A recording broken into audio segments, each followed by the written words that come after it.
Welcome to the Panic Room, where we talk about all things panic-inducing. I am the Queen of Panic.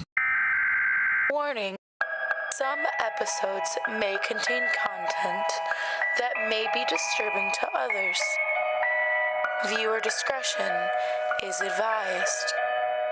Now let the games begin. I've never been one to believe in the supernatural. But what happened to me and my girlfriend on that road trip? Something changed. It's taken me a while to gather the courage to write this.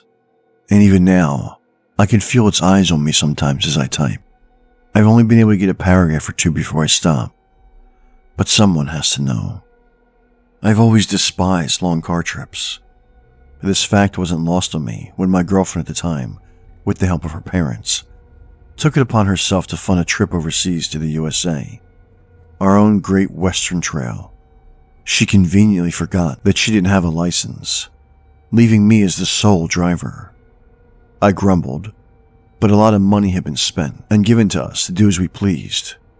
I wasn't going to spoil this, as it was our reward for successfully graduating from university.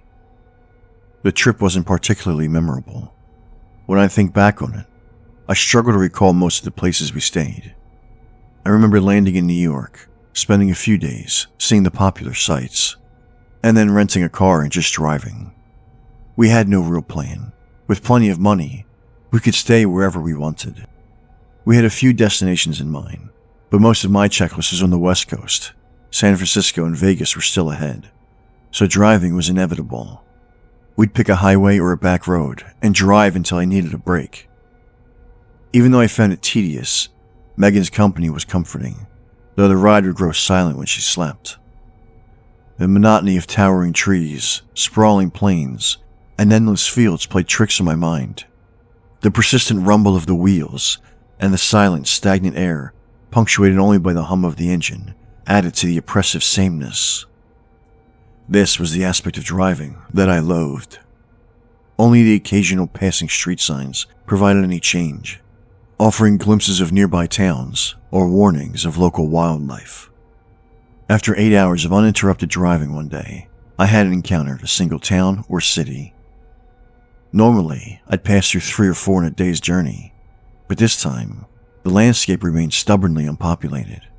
Yawning through my third can of Red Bull, I considered pulling over in the middle of nowhere to catch some sleep. Then, just as the fuel alarm blinked to life, a weathered sign appeared, almost too late, marking the turnoff to a town. There was a subtle unease as I veered onto the exit. It struck me as odd that I could not recall any prior signs. Yet, the promise of fuel and a potential resting place outweighed my apprehension. The indicator ticking, the steering wheel turning, and Megan staring beside me, I guided the car towards a place called Graysall. As the sun began its descent beyond the horizon, casting long shadows across the empty fuel station, Megan and I pulled in, grateful for a chance to stretch our legs. The flickering fluorescent lights above hummed intermittently, adding to the eerie atmosphere of the isolated place. "We'll fill up here," I said, cutting the engine. Megan nodded, glancing around the quiet surroundings. And where is here? She muttered. "A possible place to sleep." I stepped out of the car into the cool evening air, the scent of petrol and dust lingering. The station was deserted, except for a lone figure behind the counter, engrossed in a magazine. I pushed open the creaking door and entered, a small bell chiming softly. The service worker looked up, a slight smile spreading across his young face as he greeted me with a nod. "Evening," I said, my voice echoing slightly in the empty convenience store. The worker stared at me, his smile showing teeth slightly. "Just the gas today," he said, a slight jubilation in his voice. "Yeah, thanks," I replied absent-mindedly, pulling out some cash. "Cash all good?" "Of course." His reply was almost a little too enthusiastic, lingering on the R. I handed him the cash and took my change. His smile widened. "Have a great day, sir." "Yeah, thanks," I replied, turning away. Have a great day, sir. I paused, turned and looked at the man again. His smile remained, showing all his teeth. The gnawing part was that he seemed unhappy. Not the soul-crushing service kind of unhappy, but there was something in his eyes. I couldn't quite describe it. Have a great day, sir. He punctuated each word, eyes locked on mine. I will. Thank you. With a ring of the bell, I walked out the door, still feeling his gaze on me. His smile never wavered. As I fueled the car, I glanced back into the store. He was staring at me. I couldn't tell if he was laughing or crying behind his gritted teeth. But that damn smile remained, burned into my mind. Getting back into the car, I shook myself. I was more than a little on edge. You okay, babe? Megan asked. I started up the car before pulling away. That was a chilling experience, I said with a forced laugh that even I didn't believe. How so? That guy was just creepy. No wonder he's out here at this station. There was a pause. Sure, Megan replied. Leaving the gas station behind, we ventured deeper into Graysall, a town seemingly caught in a perpetual state of half-hearted development.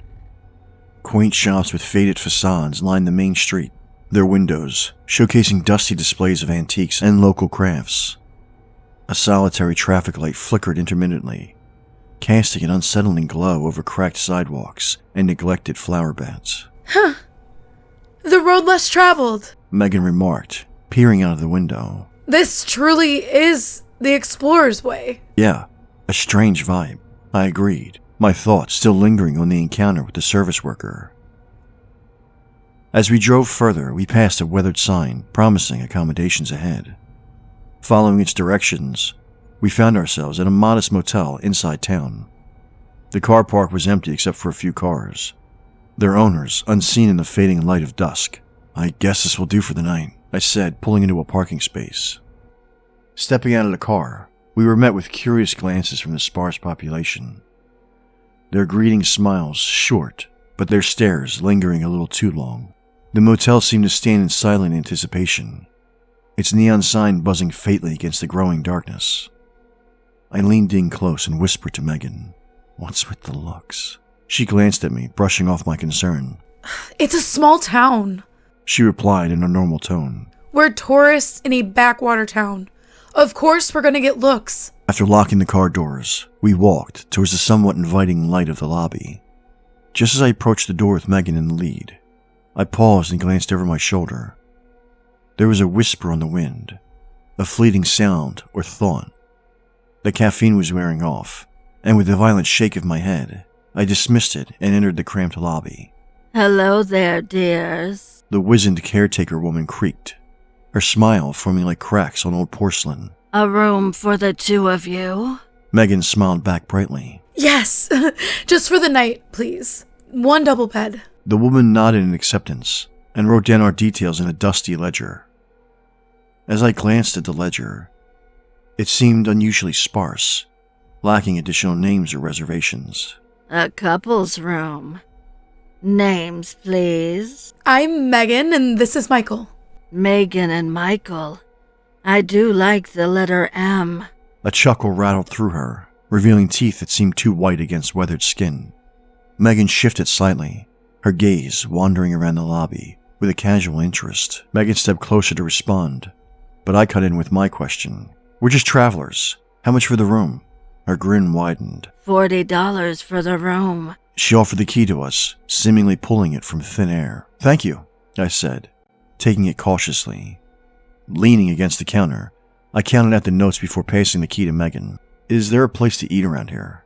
I asked, handing over the money. Eat? She seemed surprised. Best not to linger when it gets dark. There's a vending machine with snacks. I'm sure you'll be okay. I glanced outside. Darkness had fallen swiftly, cloaking the town like a shroud. Okay. I nodded. The woman took the money. Have a great day, sir. Sure. I turned a step away, but her grip suddenly tightened on my wrist, making me look back. Her eyes pleaded, and her teeth gleamed brightly as her smile stretched her wrinkled skin. I stood there in confusion as her grip tightened. Have a great day, sir. I was shocked by her sudden strength and didn't move. Megan intervened smoothly. Good night, ma'am. Her tone was breezy. The grip released as suddenly as it had tightened. Megan was next to me with a cheerful expression. I checked my wrist and looked back at the caretaker. Her smile was still wide, but her mouth was closed. What just happened? Nodding awkwardly, I hurriedly left, my instincts telling me to keep her in sight, to not turn my back. Only when we opened and closed the lobby door did I dare to relax. She seems nice, Megan remarked, glancing back at the lobby with a dismissive shrug. I huddled close to Megan as we approached our vehicle. Didn't she seem a bit odd to you? I asked. She grabbed me, Meg. Like full-on Crypt Keeper clutched my wrist, I said with a touch of annoyance. I wouldn't call that a grab. I think she just touched your hand in a friendly way. She laughed as she pulled her suitcase out. Probably thought you were flirting or something. I wasn't. Relax, Mike. Older folks can be like that. I wanted to press the issue further, but Megan brushed me off again. Was it just me? Glancing back, I saw the caretaker woman in the distance, appearing to close up shop. She gave us a glance and a smile before hastily dropping the shutters. Shaking off the odd feeling, I turned back to find Megan, making her way obliviously to the door. I took my bag and followed dutifully. She slid the key into the lock and opened the door effortlessly. Surprisingly, the room appeared to have been recently renovated. There was a modest TV and a large double bed. The calming blue interior was a stark contrast to the worn exterior of the motel. Megan responded with a jump, flopping onto the bed. Not bad for $40. I smiled at her enthusiasm. Hungry? Not really. Didn't she mention something about the vending machine? She dug her phone charger out of her bag. I guess all the local eateries close early due to the small population. That's how I interpreted her warning. I added uncertainly, maybe there's a high crime rate. You think there'd be a lot of criminals in a place this small? The sound of her phone accepting charge punctuated her question. I don't know. Why else would she warn us about going out? Megan shrugged. Maybe she's just cautious. I nodded, mainly to myself, and started towards the bathroom. This place better have running hot water. The shower was a stark contrast to the room. Perhaps they ran out of budget before getting to the tiles and plumbing. At least the light worked, and more importantly, the hot water. I let it steam up before indulging in the warm embrace. My mind wandered, as shower thoughts tend to encourage, lingering on today's drive. I struggled to remember any major landmarks or anything of note. There was nothing. I kept pressing on the thought, all notions of washing myself forgotten. Beneath the roar of the running water, there was another sound, a buzzing, a whisper, a constant tone. I couldn't recall ever hearing it before. As the water began to go cold, a memory resurfaced. I did pass signs on the road, all pointing to Graysall. It made sense, but for 8 hours? The buzz grew louder as I pushed further in my mind. The distance on the signs to Graysall was always the same. It was always the next exit. A loud knock on the bathroom door startled me. You good? Megan asked. A shock of cold shivered me awake. I was freezing. Yeah, I'm good. Be out in a moment. The sudden silence in the room was deafening. I strained to hear the buzz, but there was nothing. I made my way to the mirror, broke open my toiletry bag, and began to brush my teeth. I kept my eyes down towards the sink, focusing on the routine. A nagging feeling in my gut made me hesitate to look up, so I kept my head firmly angled down. With clean teeth, I spat out the toothpaste and looked up out of habit. My reflection stared back at me. But there was something else. I couldn't see it. Behind me were just broken white tiles. But something was there. Dread crept through me as I remained still, locked in a staring contest with my own reflection. I dared not move. The buzzing returned, a presence gripping my very being. It was as if I stood on the edge of a cliff, knowing full well that stepping off would be fatal. I knew that if I glanced slightly to the left of my shoulder, my life would be over. Time passed. I don't know how long, before I closed my eyes. The feeling slowly dissipated, and I stepped away from the sink, and out the bathroom door into the bedroom. My breath was heavy, buried deep in my stomach. Every movement felt like dragging boulders. Only when I opened my eyes and saw Megan lying casually in the bed with her phone did I let out a shudder of relief. You were in there a while. She remarked, not looking up. You better get some sleep. I think so. I made my way to the edge of the bed and climbed in, my neck stiff and taut. I couldn't even glance behind me. Something was there, and I knew it meant the end. Laying on my back, I turned my head toward Megan, a protest forming on my lips.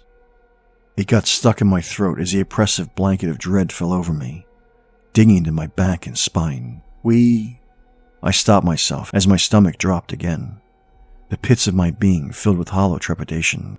The words were stuck in my throat. I wanted to say it, to desperately convey that something was wrong, but terror engulfed me. What's that, babe? Megan asked, her tone light. Nothing. I just need sleep.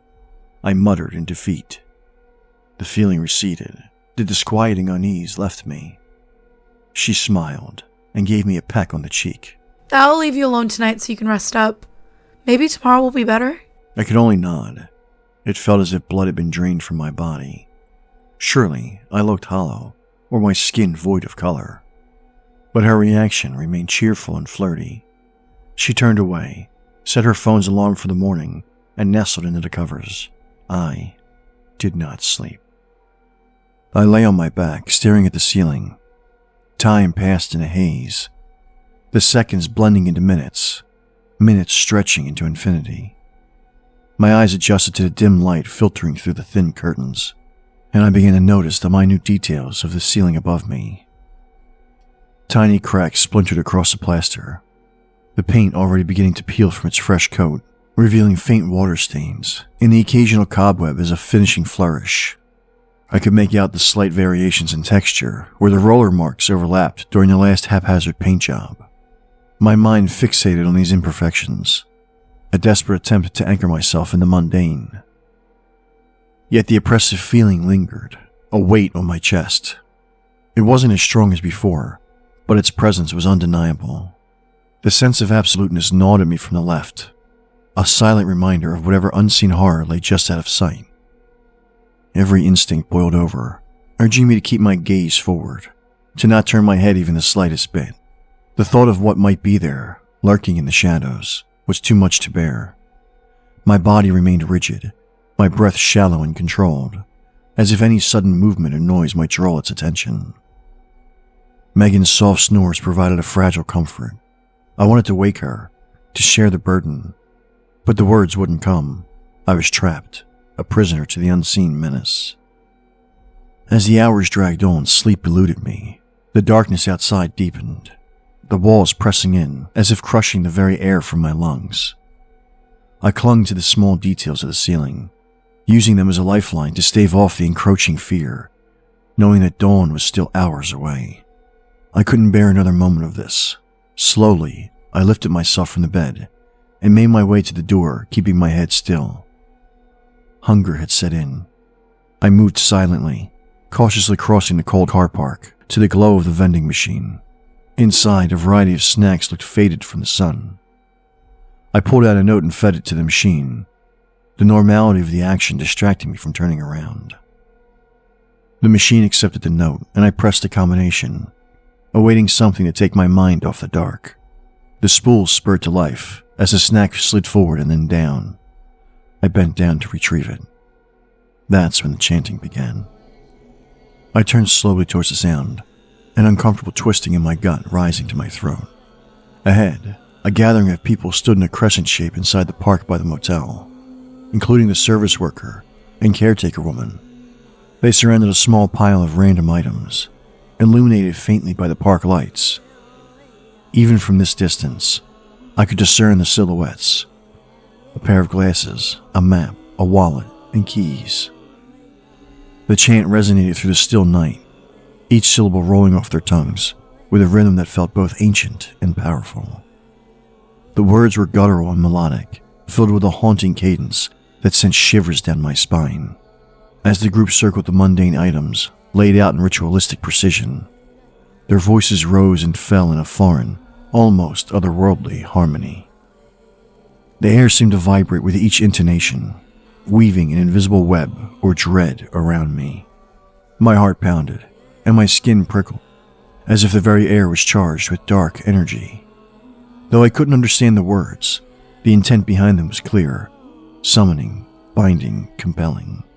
Fragments of the chant felt disturbingly familiar, echoing with the weight of forgotten rituals.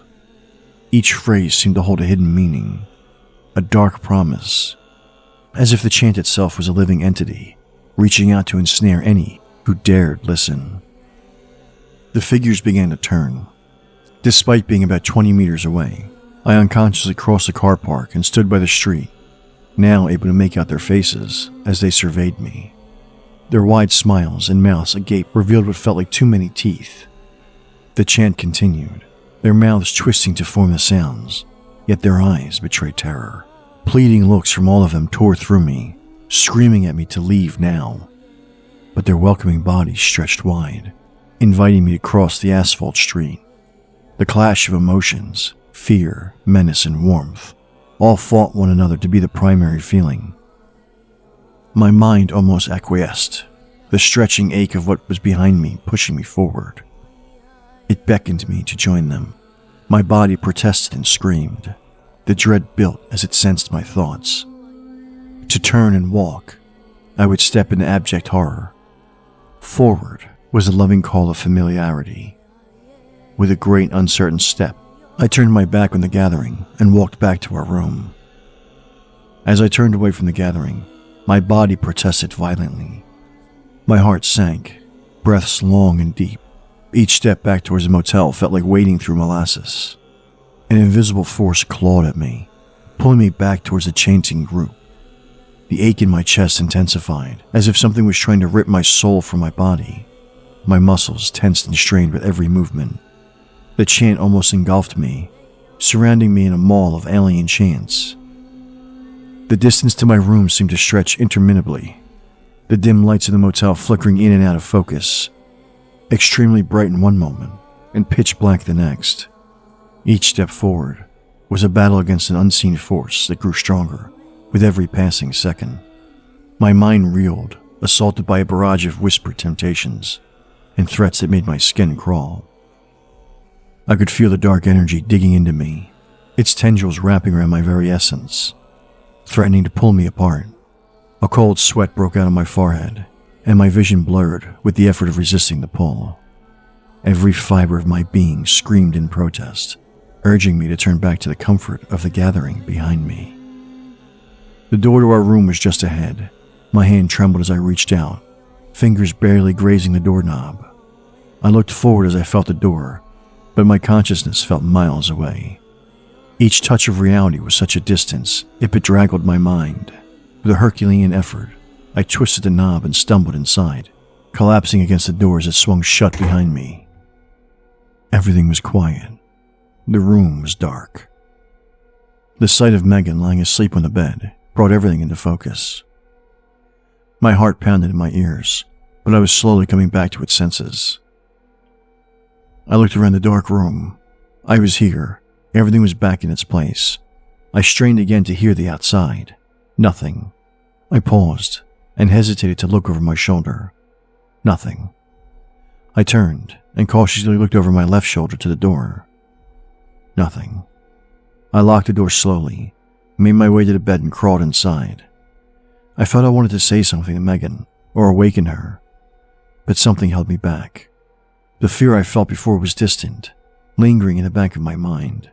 The thought was different now. It was almost as though it would become real. It was almost as though it would become real if I acknowledged what happened. I listened one more time, trying to make out any sound of what was outside. Nothing. I slid closer to Megan, wrapped tightly around her, and chose to forget. Sleep was not too far behind. I woke in a sudden panic. Upright, I observed the surroundings. The nice calm blue of the room was brightened by the subtle sun through the blinds. Morning had arrived, and Megan walked out of the bathroom brushing her teeth. Sleep well? She asked. I took a brief moment to stabilize myself and breathed deeply. I think it's best we keep moving. I replied slowly. She smiled and made her way back into the bathroom. By the time she finished up, I had packed our bags and was walking out the door. Why the rush? She laughed. I didn't stop. I opened the door and noticed our vehicle where we had parked in.